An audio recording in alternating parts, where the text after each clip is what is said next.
Good morning students. கெமிஸ்ட்ரியில் atomic structure இந்த lesson பார்த்துட்ருக்கோம். லாஸ்ட் நம்ம வீடியோவில் வேலன்சி அப்படிங்கிறது நம்ம பார்த்தோம்.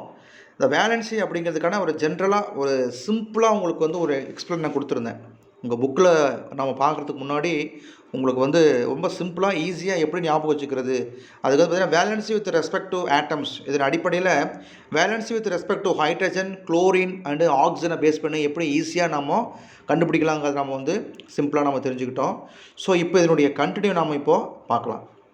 ஸோ இந்த டைப்ஸ் ஆஃப் வேலன்சிங்கிறது நம்ம பார்க்கலாம்.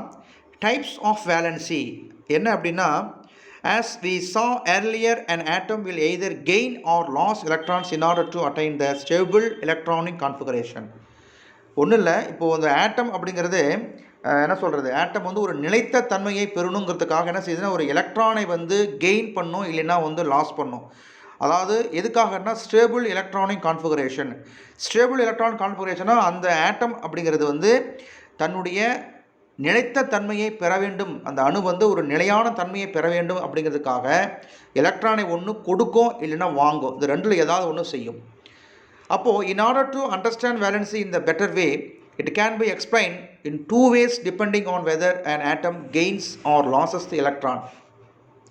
அப்போது ஒரு எலக்ட்ரான் ஒரு நிலைத்த தன்மையை பெற வேண்டும் அப்படிங்கிறதுக்காக எதை பேஸ் பண்ணினா ரெண்டு வழி தான். ஒன்று எலக்ட்ரானை அது இழக்கிறதா, அதாவது கெயின் பண்ணுதா, இல்லைன்னா அதை லாஸ் பண்ணுதா அப்படிங்கிறத பேஸ் பண்ணி தான் இங்கே அதனுடைய ஸ்டேபிள் எலக்ட்ரானிக் கான்ஃபிகரேஷன் அப்படிங்கிறது இருக்குங்கிறாங்க. ஸோ இங்கே கெயின் பண்ணுதா எலக்ட்ரானை, இல்லைன்னா லாஸ் பண்ணுதா. கெயின் அப்படின்னா ஏற்றுக்கொள்கிறது, லாஸ்னா இழக்குதுங்கிறோம். ஸோ இழக்கிறதா ஏற்கிறதா அப்படிங்கிறத முக்கியம். ஸோ எங்கே நடக்குது சார் அப்படின்னா, atoms of all metals will have 1, 2, 3 electrons in their outermost orbit. முதல்ல இந்த ஆர்பிட்னா என்னென்னு உங்களுக்கு தெரியும் இல்லையா? அதாவது ஒரு ஆட்டம் அப்படிங்கிறது அதுக்குள்ளே சென்ட்ரல் இருக்கக்கூடியது பார்த்தீங்கன்னா உங்களுக்கு நியூக்ளியஸ். இதுக்கு நியூக்ளியஸுக்கு வெளியில் இருக்கக்கூடியது orbit, first orbit, second orbit, third orbit சொல்லுவோம். இதில் அவுட்டர் மோஸ்ட் ஆர்பிட் இருக்கக்கூடியது தான் நம்ம கணக்கு. இந்த மாதிரி மெட்டல்ஸில் பார்த்தீங்க அப்படின்னா 1லிருந்து 3 எலக்ட்ரான்ஸ் அவுட்டர் மோஸ்ட் ஆர்பிட்டில் இருக்கும். நல்லா புரிஞ்சுக்கோங்க. எங்கே மெட்டல்ஸ் என்ன சொல்கிறது, மெட்டல்ஸில் பார்த்தீங்கன்னா இருக்கக்கூடிய ஆட்டம்ஸ் ஆஃப் ஆல் மெட்டல், எந்த மெட்டலாக இருந்தாலும் சரி, ஆட்டம்ஸ் ஆஃப் த ஆல் மெட்டல்ஸில் அவுட்டர் மோஸ்ட் ஆர்பிட்டில் 1லிருந்து 3 எலக்ட்ரான்ஸ் இருக்கும். இது புரிஞ்சுக்கோங்க. இங்கே by losing these electrons they will be have stable electronic configuration. நல்லா புரிஞ்சுக்கோங்க, ஸ்டேபிள் எலக்ட்ரானிக் கான்ஃபிகரேஷன். அப்போ என்ன அர்த்தம் அப்படின்னா, ஒரு கெமிக்கல் ரியாக்ஷன் நடக்கும்போது அந்த ஆட்டம் ஒரு ஸ்டேபிள் எலக்ட்ரானிக் கான்ஃபிகரேஷன் நடக்கணும் அப்படின்னா என்ன ஆகுதுன்னா, ஒரு நிலைத்த தன்மையை பெறணும் அப்படிங்கிறதுக்காக என்ன செய்யுது அப்படின்னா,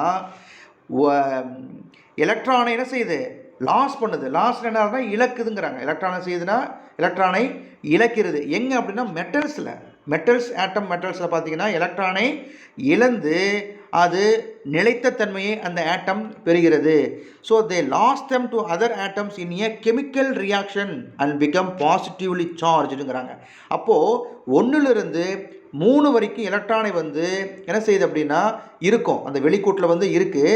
இந்த கெமிக்கல் ரியாக்ஷன் நடக்கும்போது என்ன செய்யுது, அந்த ஆட்டம் ஸ்டேபிள் எலக்ட்ரானிக் கான்ஃபிகரேஷன் பெற வேண்டும் என்பதற்காக, அப்படின்னா அந்த ஆட்டம் ஒரு நிலையான தன்மையை பெற வேண்டும் என்பதற்காக எலக்ட்ரானை 1லிருந்து இல்லைன்னா அதுக்கு மேலே, 1லேருந்து 1ங்கிறதுக்கு மேலே, 1 இல்லை அதுக்கு மேலே எலக்ட்ரானை என்ன செய்யுதுன்னா லாஸ் பண்ணிக்குது. அதாவது என்ன செய்யுதுன்னா இழக்கிறது. எலக்ட்ரானை இழந்து பாசிட்டிவ் என்ன சொல்லுவோம், பாசிட்டிவ் வேலன்சின்னு சொல்லக்கூடிய, அதாவது பாசிட்டிவ்லி சார்ஜ் நமக்கு கொடுக்கும். அப்போது இந்த மாதிரி எலக்ட்ரானை லாஸ் பண்ணிக்கிறது, எலக்ட்ரானை இழக்கக்கூடியது பேர் என்ன சொல்லுவோம்னா பாசிட்டிவ்லி சார்ஜ் சொல்லக்கூடிய பாசிட்டிவ்லி வேலன்சின்னு சொல்லுவோம். இப்போ எலக்ட்ரானை இழந்து அந்த ஸ்டேபிள் எலக்ட்ரானிக் கான்ஃபிகரேஷனை பெறுது அப்படிங்கிறதுனால அது என்ன செய்வோம், பாசிட்டிவ் வேலன்சி. ஸோ எலக்ட்ரானை அங்கே இழக்கிறது. இதுக்கு எக்ஸாம்பிள் என்ன கொடுத்துருக்காங்க அப்படின்னா, சோடியம் ஆட்டம். சோடியம் அப்படின்னா Na. இங்கே அட்டாமிக் நம்பர் 11 வச்சுக்கோங்களேன். இது எப்படி பிரிப்பாங்க? ஃபஸ்ட்டில் பார்த்தீங்கன்னா 2 எலக்ட்ரான்கள் இருக்கும், அதுக்கப்புறம் 8 எலக்ட்ரான்கள் இருக்கும், அதுக்கப்புறம் ஒரே ஒரு எலக்ட்ரான் மிச்சம் இருக்கும். இப்போ அவுட்டர் மோஸ்ட்டில் பார்த்தீங்கன்னா எத்தனை இருக்கும்? ஒரே ஒரு எலக்ட்ரான் தான் இருக்குது. இந்த ஒரு எலக்ட்ரானை லாஸ் பண்ணி அந்த சோடியம் ஆட்டம் என்ன செய்யுது அப்படின்னா ஒரு ஸ்டேபிள் எலக்ட்ரானிக் கான்ஃபிகரேஷன், ஒரு நிலைத்த தன்மையை அந்த ஆட்டம் பெற்றுக்கொள்கிறது. அப்போ ஒரு எலக்ட்ரானை அங்கே லாஸ் பண்ணுறதுனால நிலையான அமைப்பை அங்கே பெறுகிறது. ஸோ சோடியம் அப்படிங்கிறது என்ன சொல்லுவோம்? Na+. இதுதான் சொல்லுவோம் பாசிட்டிவ் வேலன்சிங்கிறதுக்கான ஒரு குட் எக்ஸாம்பிள். சரி, இதே வந்து பார்த்தீங்கன்னா நான் மெட்டலில் பாருங்கள் என்ன கொடுத்துருக்காங்க? ஆல் நான் metals will have 3 to 7 electron. என்ன இருக்குது? 3 to 7 எலக்ட்ரான்ஸ் எதில்? நான் மெட்டலில் இருக்குது. அவுட்டர் மோஸ்ட் ஆர்பிட்டில் பார்த்தீங்கன்னா லாஸ்ட் இருக்கக்கூடிய அவுட்டர் மோஸ்ட் ஆர்பிட்டில் வட்டப்பாதையில் என்ன இருக்கும்? மிச்சம் பார்த்தீங்கன்னா 3 எலக்ட்ரானில் இருந்து 7 எலக்ட்ரான்கள் அங்கே இருக்கும். சரி, in order to attain stable electronic configuration they need few electron. அப்போ என்ன அர்த்தம் அப்படின்னா இங்கே இந்த நான் மெட்டல்ஸ் இருக்கக்கூடிய என்ன செய்யுது அப்படின்னா 4லிருந்து 7 எலக்ட்ரான்களை பெற்றிருக்கும். இந்த கெமிக்கல் ரியாக்ஷன் போது இந்த ஆட்டம்ஸ் வந்து ஸ்டேபிள் எலக்ட்ரானிக் கான்ஃபிகரேஷன் சொல்லக்கூடிய நிலையான தன்மையை பெறுவதற்காக 1லிருந்து இல்லைன்னா அதற்கு மேற்பட்ட எலக்ட்ரான்களை என்ன செய்யும்? கெயின் பண்ணும். They accept these electrons from the other atoms in the chemical reaction and become negatively charged னு சொல்லுவோம். ஸோ இங்கே வந்து எலக்ட்ரான் என்ன செய்யுது? அக்செப்ட் பண்ணிக்குது, ஏற்றுக்கொள்கிறது. அதனால் என்ன சொல்லுவோம்? இதை நெகட்டிவ்லி சார்ஜ்னு சொல்லக்கூடியது. அப்போது என்ன சொல்லுது? பேர் நெகட்டிவ் வேலன்சி. இதுக்கு எக்ஸாம்பிள் பார்த்தீங்கன்னா குளோரின். இதுக்கு எக்ஸாம்பிள் குளோரின் கொடுத்துருப்பாங்க பாருங்கள். Example chlorine. குளோரினுடைய ஆட்டம் என்ன கொடுத்துருக்காங்க? Atomic number 17. ஃபஸ்ட்டு ஆர்பிட்டில் 2 எலக்ட்ரான்கள் இருக்கும், செகண்ட் ஆர்பிட்டில் 8 எலக்ட்ரான்கள் இருக்கும், தேர்ட் ஆர்பிட்டில் மிச்சம் 7 தான் இருக்கும். அப்போது இங்கே என்ன செய்யுது? 7 எலக்ட்ரான்கள் தான் இருக்குது. அப்போ என்ன செய்யுது? இங்கே ஒரு எலக்ட்ரான் என்ன செய்யுது? அக்செப்ட் பண்ணிக்குது, ஒரு எலக்ட்ரான் எங்கே ஏற்றுக்கொள்கிறது. அதனால் என்ன சொல்லுவோம்? இதை பாசிட்டிவ் இல்லை நெகட்டிவ் வேலன்சி அப்படின்னு சொல்லுவோம். ஸோ இந்த மாதிரி எலக்ட்ரான்களை ஏற்றுக்கொள்கிறதா, எலக்ட்ரான்களை இழக்கிறதா, கெயின் பண்ணுதா அல்லது லாஸ் பண்ணுதா, அக்செப்ட் பண்ணிக்குதா, டொனேட் பண்ணுதா, இதை பேஸ் பண்ணி நமக்கு 2 விதமான வேலன்சி இருக்குது. ஒன்று பாசிட்டிவ் வேலன்சி, இன்னொன்று நெகட்டிவ் வேலன்சிங்கிறது. எக்ஸாம்பிள் சோடியம், இன்னொன்று குளோரின். ஸோ இதுதான் உங்களுக்கு கொடுத்துருப்பாங்க. ஸோ இதுக்கப்புறம் பார்த்தீங்கன்னா உங்களுக்கு valency with respect to atoms சொல்லியாச்சு. ஹைட்ரஜனை பேஸ் பண்ணி, அப்புறம் குளோரினை பேஸ் பண்ணி, ஆக்சிஜனை பேஸ் பண்ணி நம்ம வந்து எப்படி வேலன்சி நம்ம வந்து கண்டுபிடிக்கிறதுங்கிறத நம்ம பார்த்துருக்கோம். ஸோ இது உங்களுக்கு தெரியும் என்னது? வேலன்சி ஆஃப் ஆட்டம்ஸ் அப்படிங்கிறது. ஸோ ஹைட்ரஜன் குளோரைடில் HCl, இதில் வந்து குளோரினுடைய வேலன்சி என்ன அப்படின்னா அது எதனோட கம்பைன் ஆகிருக்கு? ஹைட்ரஜன். ஸோ ஹைட்ரஜனுடைய வேலன்சி 1 அப்படின்னா குளோரினுக்கு வேலன்சி 1. வாட்டர் H2O, ஆக்சிஜனோட வேலன்சி கேட்குறாங்க, எதனோட கம்பைன் ஆகிருக்கு? ஹைட்ரஜனோட. 2 ஹைட்ரஜன் ஆட்டம் இருக்குது. So 1 hydrogen atom valency is 1 அப்படின்னா இங்கே 2 இருக்குது. ஸோ ஆக்சிஜனுக்கு 2 வேலன்சி 2. அமோனியா NH3ங்கிறது ஃபார்முலா. நைட்ரஜனுடைய வேலன்சின்னா அது எதனோட கம்பைன் ஆகிருக்கு அப்படின்னா ஹைட்ரஜனோட. So 3 hydrogen atoms. So valency நைட்ரஜனுக்கு 3. மீத்தேன் CH4, கார்பனுடைய வேலன்சி கேட்குறாங்க, எதனோட கம்பைன் ஆகிருக்கு அப்படின்னா ஹைட்ரஜனோட. So 4 hydrogen atoms. ஸோ கார்பனுடைய வேலன்சி இஸ் 4. ஸோ இந்த மாதிரி நமக்கு வந்து கண்டுபிடிக்க தெரியணும். சரி, நெக்ஸ்ட்டு பாருங்கள் என்ன கொடுத்துருக்காங்க அப்படின்னா variable valency.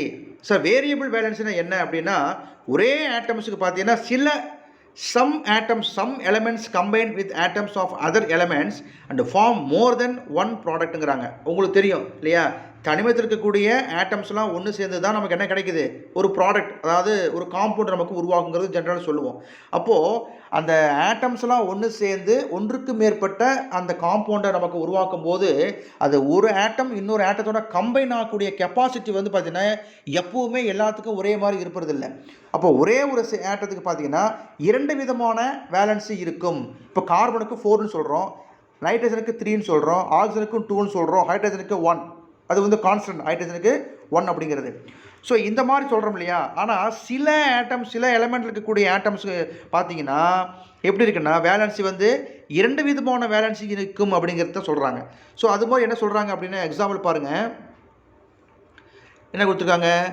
they are said to have different combining capacity. மாறுபட்ட என்னது கெப்பாசிட்டி வந்து சிலதுக்கு மாறுபட்டு இருக்குங்கிறாங்க. பாருங்கள், these atoms have more than one valency. Some cations they exhibit more than one valency. For example, copper. இந்த காப்பர் அப்படிங்கிறது ஆக்சிஜனோட சேர்ந்து ஃபார்ம் பண்ணி இரண்டு விதமான டூ ப்ராடக்ட்ஸ் நேம்லி கிடைக்குதுங்கிறாங்க. அப்போது காப்பர் அப்படிங்கிறதும் ஆக்சிஜனும் சேர்ந்து நமக்கு வந்து இரண்டு விதமான பொருளை நமக்கு கொடுக்குது. ஒன்று குப்ரஸ் ஆக்சைடுன்னு சொல்லுவோம், இன்னொன்று வந்து குப்ரிக் ஆக்சைடு. Cu2O அப்படின்னா குப்ரஸ் ஆக்சைடு, Cuo அப்படின்னா குப்ரிக் ஆக்சைடு. அப்போது காப்பர் அப்படிங்கிறது ஆக்சிஜனோட சேர்ந்து இந்த மாதிரி இரண்டு விதமான நமக்கு ஒரு ப்ராடக்டை கொடுக்குது, அதாவது காம்பவுண்டை நமக்கு வந்து கொடுக்குது.